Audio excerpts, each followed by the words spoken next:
Today I'm in an area that is called the Sacred Grove.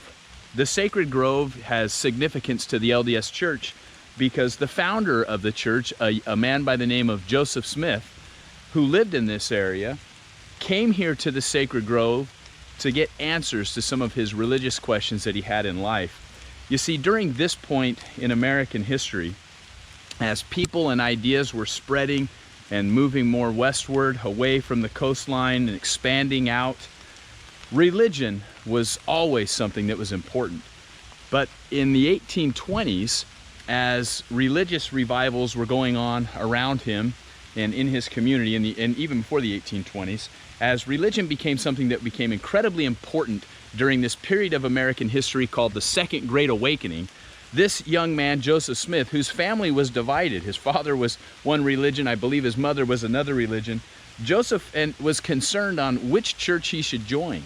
Smith would one day be reading in the Bible in James chapter 1 verse 5, and in that verse in the New Testament it says, if any man lacks wisdom, let him ask of God. Basically what that means, if you lack wisdom, pray, ask God, and God will answer you.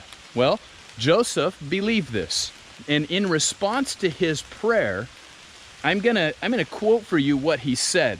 He said, I saw a pillar of light exactly over my head above the brightness of the sun, which descended gradually until it fell upon me. And when that light had rested upon me, I saw two personages whose brightness and glory defy all description. Standing above me in the air, one of them spake unto me. He called me by name and said, pointing to the other, this is my beloved son, hear him. In response to Joseph Smith's prayer, he said he was visited by God the Father and his son, Jesus Christ. He was also told he would be translating something called the Book of Mormon, which was written upon golden plates. And apparently these plates were buried by an ancient prophet here in the Americas several hundred years earlier, several thousand years earlier, to be exact. Anyway, those plates would end up be deposited in a hillside not far from here called the Hill Cumorah. Those plates and what would come from those plates would become what the world knows today as the Book of Mormon, another testament of Jesus Christ. And what the Book of Mormon is, it's a record of the ancient inhabitants of the Americas. At the same time that the ancient inhabitants of the Middle East were living where the Bible was written, there were people living here in what we know today as North and South America. And their record is found in the Book of Mormon. And I apologize, it's raining all around me. The canopy is so thick that I'm staying dry, which is nice. You know, if you're out here in the woods and you're praying or meditating or whatever your fancy is, this is a very quiet place. In a world today filled with so much hustle and bustle, it's nice to know that there are areas like this that exist still. Anyway, if you're in Palmyra, New York, or upstate New York, stop in at Palmyra, take a tour of the Sacred Grove.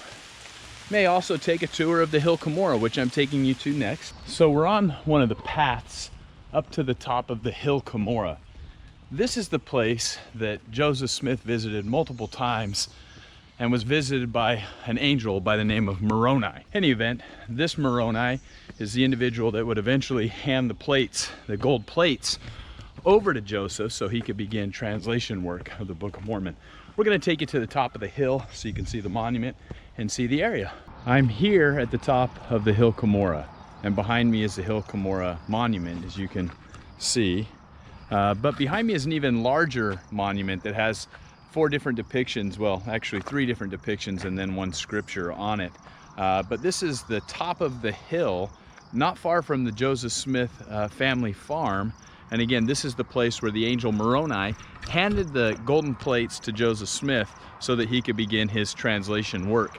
I want to give you a view of the valley below so that you have an idea of what you're looking at. This is the hillside. And again, this is a hill. If you live out west, it's nothing more than a hill. It's not a mountain for sure, but just a hill. And you kind of get an idea of the surrounding. In fact, this area here, I believe, was the area where they used to hold a big yearly pageant. if I'm not mistaken. Thanks again for coming along with me on this road trip, and thanks for tuning into my channel, Roadside History.